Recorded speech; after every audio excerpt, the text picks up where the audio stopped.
자, 오늘 청년 한번 따라 하십니다. 청년, 하나님 안에서 기뻐하라. 청년들을 보면, 저게 얼마나 좋은지 모르는 것 같다, 이런 생각이 들 정도로 좋아요. 저 때가 얼마나 좋은데. 중학교 때가 얼마나 좋은데. 초등학교 때는 이제 어린이주일이니까. 그리고 고등학교 때가 얼마나 좋은데. 근데 시간이 금방 갑니다. 예, 그리고 벌써 또 졸업하고 대학생 때가 있는데 대학생 때가 또 얼마나 좋은지 모릅니다. 그것을 생각하면서 한번 우리 말씀을 읽겠습니다. 전도서 11장 9절에서 10절입니다. 두 절 말씀 우리 같이 읽겠습니다. 시작. 청년이여 내 어린 때를 즐거워하며 내 청년의 날들을 마음에 기뻐하여 마음에 원하는 길들과 내 눈이 보는 대로 행하라. 그러나 하나님이 이 모든 일로 말미암아 너를 심판하실 줄 알라. 그런즉 근심이 내 마음에서 떠나게 하며 악이 내 몸에서 물러가게 하라. 어릴 때와 검은 머리의 시절이 다 헛되니라. 이 말씀만 한번 보고 잠깐 생각해 볼게요. 전도서 말씀인데 전도서 11장 말씀에 청년에 대한 이야기가 이렇게 나왔어요. 내 어린 때를 즐거워해라. 내 청년의 날들을 마음에 기뻐하여 마음에 원하는 길들과 내 눈이 보는 대로 행하라.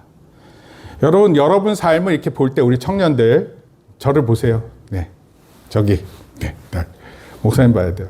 여러분들의 삶을 볼 때 어때요? 여러분들의 삶에 기쁨이 많은 것 같아요? 아니면 안 기쁜 날이 더 많은 것 같아요? 어떤 것 같습니까? 네, 대답하지 못할 정도로 모르겠어요? 여러분 정말 기쁩니다. 여러분들은 진짜 바깥에 있는 풍경을 보고도 좋아할 수 있고 그것을 즐거워할 수 있어요. 청년의 때 보는 것들, 청년의 때 누리는 것들이 정말 좋은 것들이 많습니다. 하나님도 청년의 모습을 보면 좋아하실 것 같아요. 와, 너에게 주어진 그 젊음, 그 청년의 때가 너무 좋구나. 너 하고 싶은 대로 열심히 살아봐라. 너 좋아하는 거 열심히 해봐. 그런데 단서가 하나 있어요. 뭐예요? 그러나 하나님이 이 모든 일로 말미암아 너를 심판하실 때가 있다. 우리가 꼭 젊은 때 기억해야 될 것은 기쁨으로 살되 언젠가 내가 그렇게 걸어간 길에 대한 삶을 돌아보고 그것이 좋은 것인지 나쁜 것인지 생각할 때가 있고 내 생각이 중요한 게 아니라 하나님께서 그것을 판단하실 것이다 이런 거예요. 그러니까 우리 안에 젊을 때 실수도 있어요. 또 잘못할 때도 있습니다. 근데 그것을 통해서 곰곰이 생각하고 내가 반성하는 것도 중요하지만 하나님께서 심판하실 때가 있다는 것을 꼭 기억하기를 바랍니다. 10절에 보니까 이런 표현이 있어요. 근심이 내 마음에서 떠나게 하라. 그렇게 표현했어요. 여러분 근심이 많아요. 별거 아닌 걸로 근심하는 사람들이 많습니다. 그리고 별거 아닌 일에 근심 가운데 있어서 온갖 좋은 것들을 보지 못하고 기쁨의 기회를 놓치는 청년들이 많습니다. 너무나도 예쁘고 너무나도 건강한 청년인데 그런 것을 보지 못하고 오히려 어두운 것을 보고 마음에 근심이 많아서 그의 인생을 허무하게 보낼 때가 많습니다. 또 악이 그 안에 머물러서 그 마음이 온갖 죄악된 마음으로 있을 때도 있어요. 이런 것 조심하라 이런 뜻입니다. 맨 마지막 이런 표현이 있어요. 어릴 때와 검은 머리의 시절이 다 헛되다. 원래 전도서가 헛되다라는 주제를 가장 강렬하게 표현하는 성경 말씀이에요. 자, 오늘 말씀을 이렇게 대략 보고 지금부터 설교를 시작하겠습니다. 전도서에 대해서 한 가지 말씀드릴게요. 전도서. 코헬렛이라 그래요. 코헬렛. 전도서라는 게 무슨 뜻이냐? 원래 이 전도서는 전도자 이런 뜻이에요. 누군가가 어떤 얘기를 하는 것을 말합니다. 아무나 얘기하는 건 아니고 지혜로운 사람 또는 선생님이 가르치는 선생님이 되는 자로서 그것을 전하는 내용이 바로 전도서예요. 고헬렛은 전도자 이런 뜻입니다. 세 가지를 꼭 기억해야 돼요. 전도서에는. 첫째, 따라합시다. 헤벨의 지혜. 헤벨은 연기, 수증기, 안개를 뜻합니다. 연기가 눈에 보이는데 금방 사라지죠? 수증기가 보여요. 물이 끓을 때. 근데 그것도 금방 사라집니다. 때로는 아침에 안개를 볼 때가 있어요. 그 기온 차이에서 땅의 기온과 공기의 기온이 달라서 생겨지는 그런 안개 형태인데 그 안개도요, 해가 반짝 나게 되면 그때 다 사라집니다. 우리의 인생을 하나로 요약하면 헤벨 이런 뜻이에요. 이렇게 생각하는 게 지혜롭다 이런 뜻이에요. 우리의 인생이 일시적이에요. 잠깐 있다가 사라지는 수증기 같고 안개 같아요. 저기 박재영 성도님 아버님 72살에 돌아가신 거죠? 그런가요? 네. 72세. 성경에도 70, 80 이렇게 얘기해요. 예전에는요, 훨씬 일찍 사람들이 돌아가셨어요. 제가 한때 하와이에 살았는데, 하와이에는 하와이의 그 평균 수명이 40대입니다. 40대에 돌아가세요. 50이 별로 없고요. 60, 70은 정말 보기 힘듭니다. 그렇게 살기 좋은 땅에도 평균 수명이 낮은 걸 보고 어떻게 사느냐가 되게 중요하다는 것을 가르쳐 주는 거예요. 오늘날 많은 사람들이 건강을 위해서 되게 노력을 합니다. 왜냐하면 건강을 자기가 잘 지키지 못하면 이른 나이에 이렇게 자기의 생명을 다할 수 있어요. 그런데 그 생명이 아무리 길든 또 아무리 짧든 그 모든 인생이 헤벨과 같다 이런 뜻이에요. 그것이 전도서의 첫 번째 핵심. 두 번째. 한번 읽어볼까요? 세상적 성공의 한계. 시작. 세상적 성공의 한계. 여러분, 성공이라는 걸 꿈꾸며 삽니다. 또 잘 되길 바라면서 살아요. 우리 자식들이 잘 되고 또 열심히 일해서 돈 벌고 또 돈 많이 벌어서 좋은 일을 하고자 합니다. 그런데 그 성공에 한계가 있습니다. 어쩌면 이 전도서를 쓴 전도자는 최고의 부와 권력을 가지고 있었어요. 최고의 부와 권력. 그럼 누가 이런 거 그때 당시 가졌을까요? 왕의 왕. 모든 권력이 집중되어 있습니다. 모든 부가 왕한테 주어져 있어요. 또 그 왕한테 지혜도 있습니다. 돈을 많이 벌고 지식을 쌓고 쾌락을 쫓는 모든 수고가 마치 헤벨과 같았다. 이것을 얘기해요. 열심히 살 때 여러분 열심히 일해야지 돈 벌거든요. 또 열심히 일한 만큼 나에게 주어지는 거거든요. 그런데 그게 허무하다라는 겁니다. 왜요? 모든 사람이 죽음을 앞두고 있기 때문에 그래요. 일찍 돌아가신 분도 그러나 또 여기 남아있는 분들도 그의 삶이 영원한 게 절대로 아니다라는 것을 얘기합니다. 여러분, 우리의 시간도 제한되어 있지만 우리의 성공도 제한되어 있습니다. 마음껏 하고 싶은 대로 할 수 있어요. 그러나 그게 제한되다 이런 뜻입니다. 그리고 그것은 죽음 안에서 그렇게 다 보여진다. 세 번째 한번 따라 합시다. 현재의 삶을 시작. 현재의 삶을 즐긴다라는 것은 여러분들 뭐 즐기지 말라 그래도 다 즐길 것 같아요. 다 자기가 좋아하는 거 있죠? 자기한테 주어지는 자유의 시간이 있으면 좋아하는 거 있잖아요. 아무것도 안 하는 게 좋아하는 거예요? 좋아하는 거 있습니다. 그러면 그 좋아하는 것을 할 것을 기대하면서 즐거워합니다. 나만의 여유롭고 내가 하고 싶은 시간을. 그런데 이 뜻이 허무주의에 빠지라는 것은 아니에요. 허무라는 건 뭐냐면 없는 거예요. 마치 수증기가 싹 사라지는 겁니다. 뭐 있는 것처럼 보이는데 갑자기 사라지는 것을 얘기해요. 여러분, 우리 삶이 제한되어 있기 때문에 우리의 미래를 완벽하게 통제하지 못합니다. 옛날에 철학자들은 이런 얘기를 했어요. 인간의 이성이 최고로 발달하잖아요. 인간의 이성이 최고로 발달하면 모든 것을 아는 때가 있고 모든 것을 안 돼요. 그리고 모든 것을 알아서 모든 것을 잘할 수 있는 때가 있다. 이렇게 얘기를 했어요. 그걸 1800년 때 막 철학자들이 얘기를 했습니다. 인간의 이성이 계속 밝아지고 놀라워지고 그것은 과학의 발전하고도 마찬가지예요.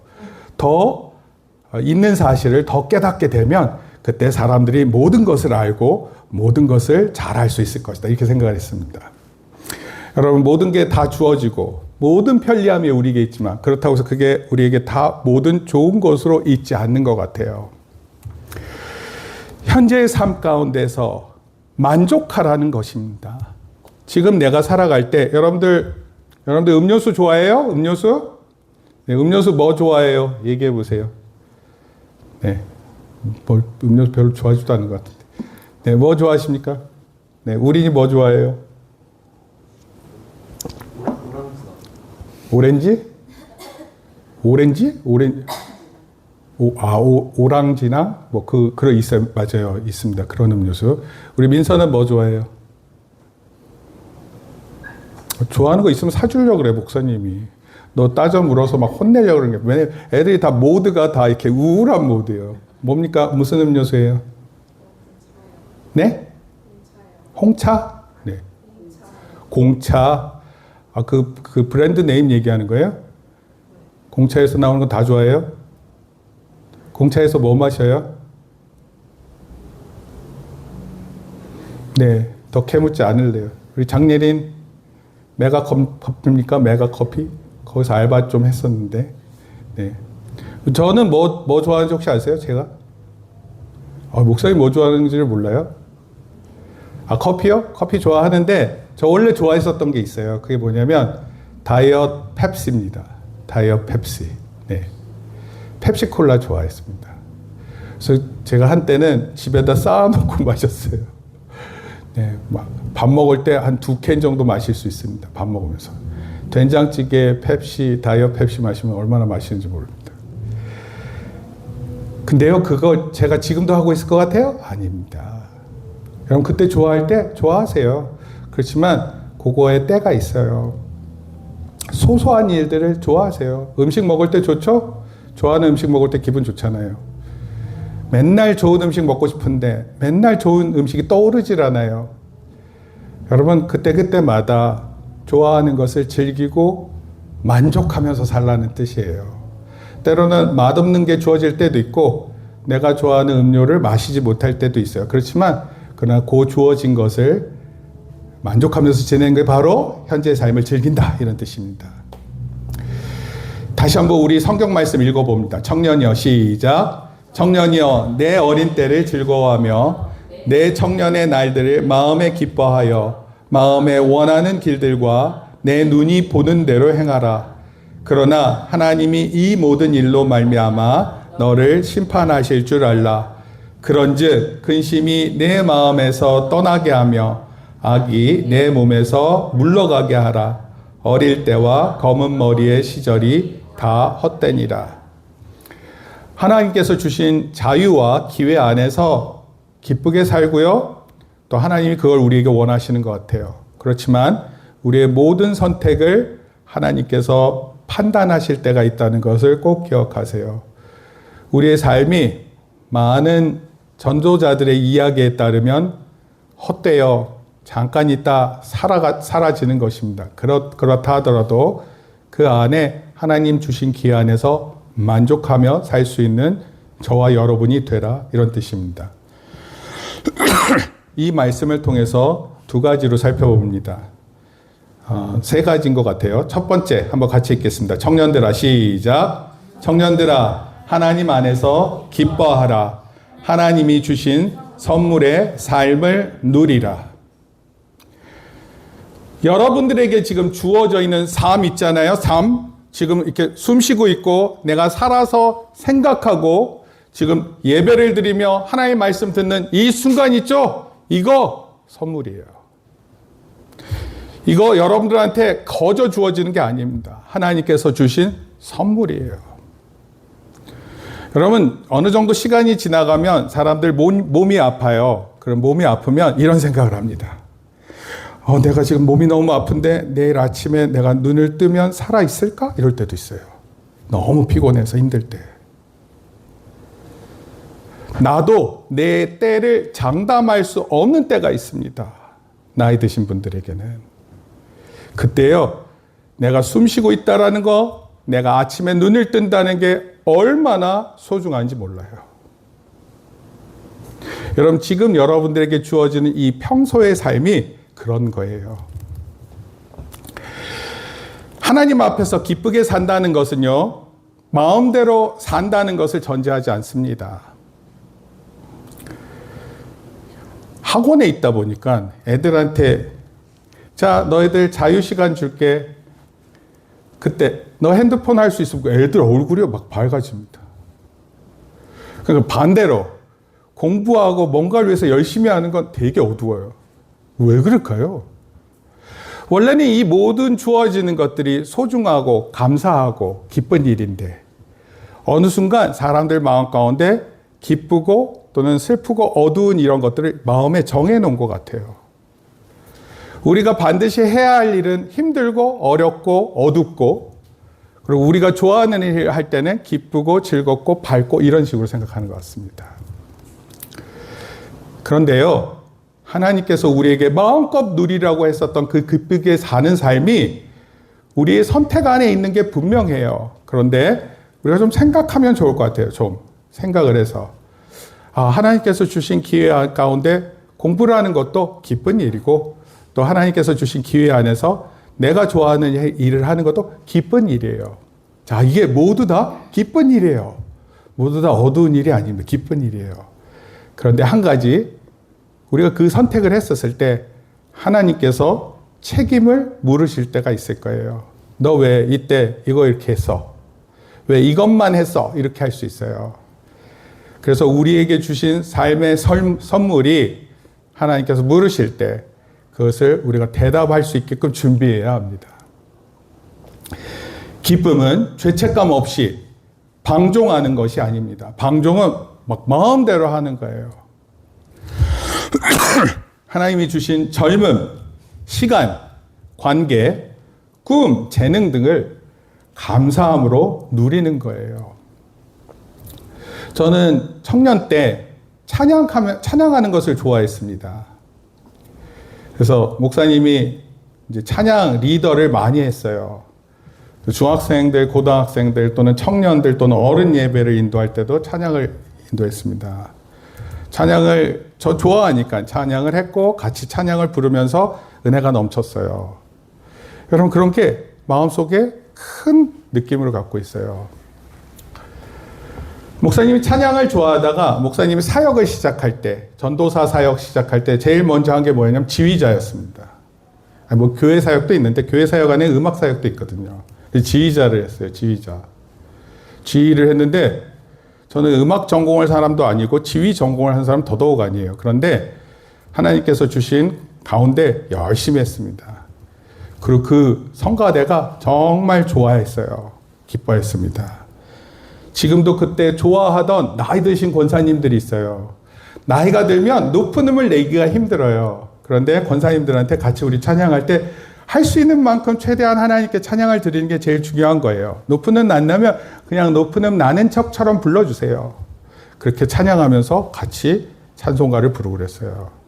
지금은요, 그 권사님들 땅에 계시잖아요. 이 땅에 안 계십니다. 다 하늘나라 가셨어요. 제가 한 장로님이 기억나요. 김경호 장로님이라고. 이 장로님이 그때 우리 성가대가 그렇게 크지 않았어요. 기껏 해봤자 한 30명 정도 되나? 30명 정도 되는 성가대였습니다. 그런데 그 성가대에 김경호 장로님 나이가 많으셨어요. 근데 하루는 저희가 찬송을 즐겁게 찬송을 부르고 하나님께 예배하는 걸 준비하다 보니까 우리 장로님께서 핸델의 메시아라는 찬송이 있습니다. 혹시 아세요? 핸델의 메시아?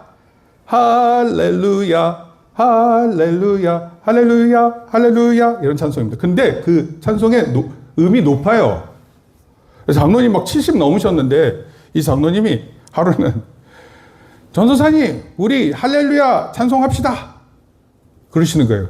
그래서 제가 아무리 계산을 해봐도 우리 성가대 규모로 할렐루야를 할 수 없습니다. 이건 알아요. 그냥 답이 나옵니다. 이건 안 되는데. 근데 그 장로님이 하자 그래서 했습니다. 그리고 찬양을 불렀어요. 물론 그 뭐 멋있는 합창단처럼 부를 수는 없었지만 작은 교회에서 최대한 열심히 준비해서 하나님께 올려드리는 찬송을 준비해서 찬송을 했어요. 근데 그 장로님이 얼마 뒤에 주무시다가 돌아가셨어요. 갑자기 돌아가시니까 그 장로님의 열정이 이렇게 제 마음에 있습니다. 여러분, 제가 여러분들한테 해드릴 수 있는 말씀이 있어요. 나이가 들면 못하는 게 많다고 생각을 많이 하거든요.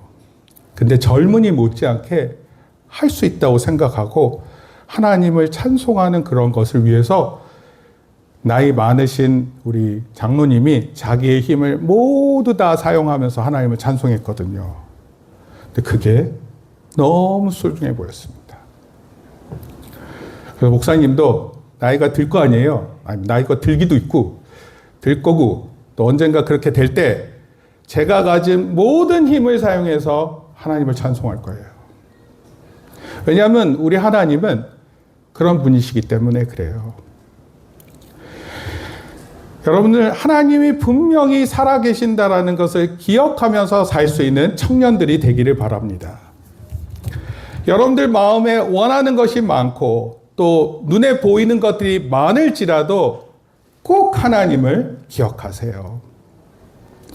여러분들의 열정을 누르라고 말하고 싶지도 않아요. 하고 싶은 걸 하지 말라고 얘기하고 싶지도 않습니다. 그러나 분명히 하나님 살아계심을 기억하고 여러분 안에서, 그 하나님 안에서 기뻐하는 여러분들 되기를 바랍니다. 열심히 배우세요. 열심히 도전하세요.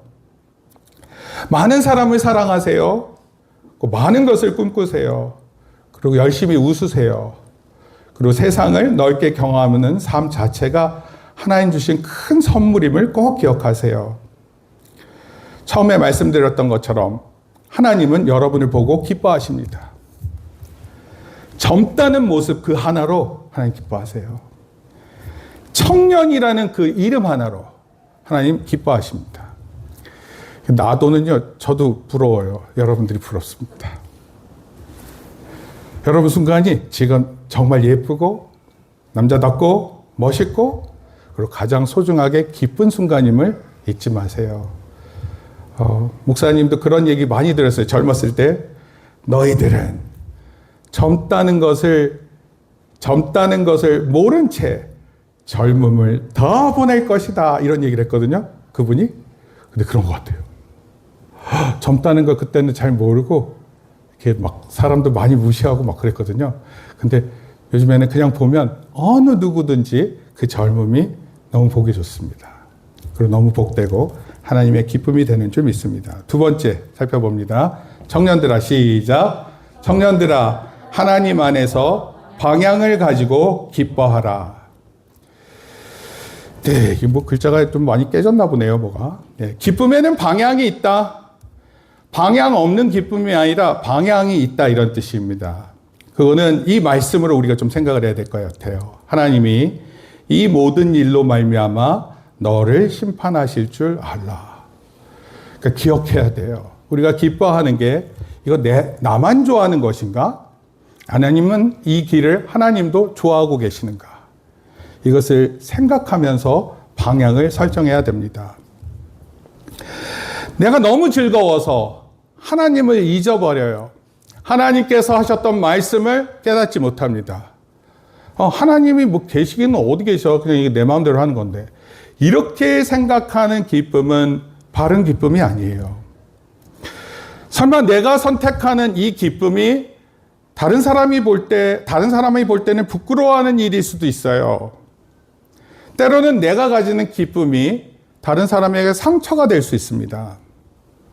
내 자유가 죄가 핑계가 되지 않는지를 돌아보는 삶입니다. 그래서 청년들은 하나님 앞에서 방향을 가지고 기뻐해야 하는 것입니다. 요약하면 이런 거예요. 청년의 참된 기쁨은 하나님 안에서 기쁘게 산다는 것, 그리고 하나님을 떠나지 않으면서 젊음을 누린다는 것, 죄에 끌려가지 않으면서 자유를 누리는 것, 상당히 어려운 얘기예요. 저도 얘기를 하지만 헛된 욕망이 아니라 하나님이 주신 소명 안에서 삶을 즐거워하는 것이다. 신약 성경에 가면 이런 표현이 있어요. 사도행전에. 여러분, 주는 것이 복될 것 같아요? 받는 것이 복될 것 같아요?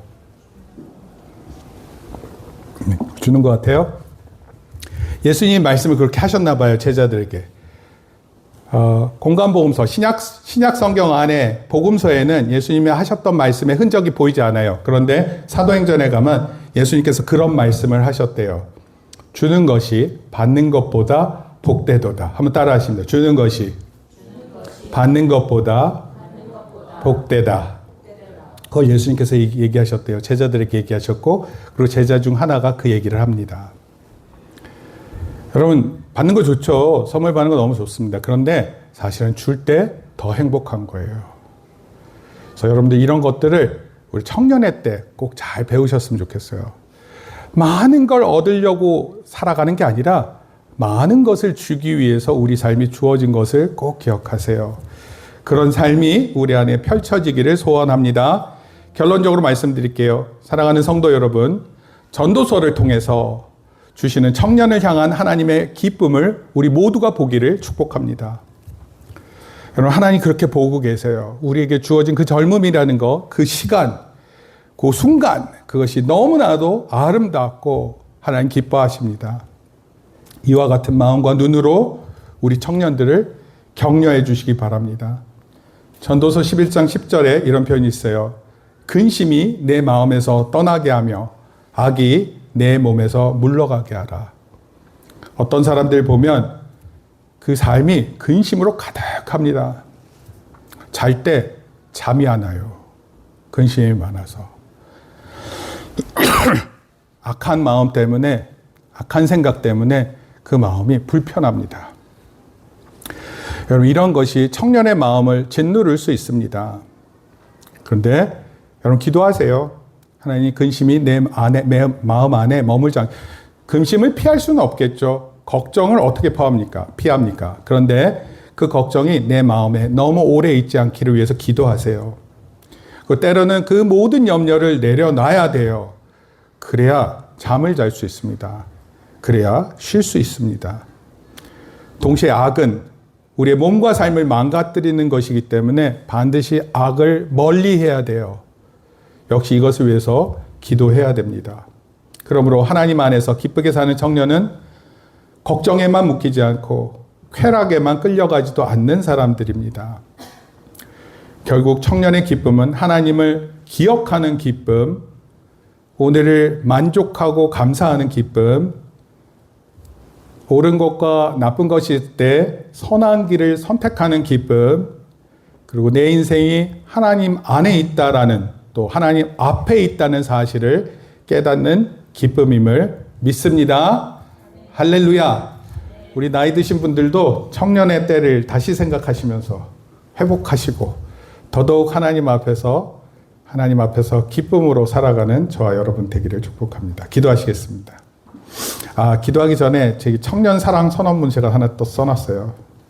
요즘에 이런 거 만드느라고 좋아합니다. 제가 왜 그런지 모르겠어요. 한번 우리 같이 읽겠습니다. 시작. 사랑하는 청년 여러분, 여러분은 교회에 미리 이기 전에 오늘 하나님께서 사랑하시는 귀한 사람입니다. 여러분의 젊음은 가볍지 않습니다. 여러분의 고민도 작지 않습니다.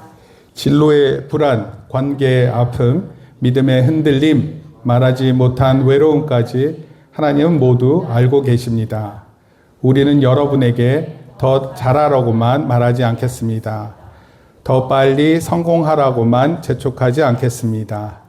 여러분이 하나님 안에서 숨쉬고 울고 회복하고 다시 일어설 수 있도록 함께 기도하겠습니다. 청년 여러분, 여러분은 비교로 평가받을 존재가 아니라 하나님의 형상대로 지음받은 존귀한 존재입니다. 여러분의 실패가 여러분의 전부가 아니며 여러분의 방황이 하나님의 사랑을 끊을 수 없습니다. 따라서 우리는 선언합니다. 청년들을 사랑하겠습니다. 청년들의 이야기를 듣겠습니다. 청년들의 아픔을 함께 품겠습니다. 청년들이 하나님 안에서 꿈꾸고 기뻐하고 거룩하게 살아가도록 믿음으로 축복하겠습니다. 하나님께서 여러분을 포기하지 않으시듯 교회도 여러분을 포기하지 않겠습니다. 여러분은 사랑받는 청년입니다. 여러분은 하나님 나라의 소중한 일꾼입니다. 여러분의 오늘과 내일을 주님의 이름으로 축복합니다. 아멘. 우리 같이 한번 기도하시겠습니다. 하나님 아버지, 오늘의 청년들을 사랑하시고 부르시는 주님의 마음을 기억하게 하시니 감사합니다. 우리의 청년들이 세상의 비교와 불안 속에 흔들리지 않고 하나님 안에서 참된 기쁨과 소망을 누리게 하옵소서. 젊음의 때를 헛되이 보내지 않게 하시고 믿음 안에서 꿈꾸며 거룩하게 살아가게 하옵소서. 교회가 청년들을 더 사랑하고 품는 공동체가 되게 하시며 청년들이 주님의 손에 붙들려 하나님의 나라를 위해 귀하게 쓰임받게 하옵소서. 우리의 모든 삶을 주님께 맡겨드리며 예수 그리스도의 이름으로 기도합니다. 아멘. 이제는 우리 주 예수 그리스도의 은혜와 하나님 아버지의 크신 사랑과 성령님의 감화, 감동, 교통하심이 청년의 때 주 안에서 기뻐할 것을 다짐하고 돌아가는 우리 모든 성도들, 또 모든 청년들, 또 모든 청소년들 머리 위에 이제부터 영원토록 함께 있을지어다. 아멘. 우리 박수로 하나님께 영광을 돌립니다.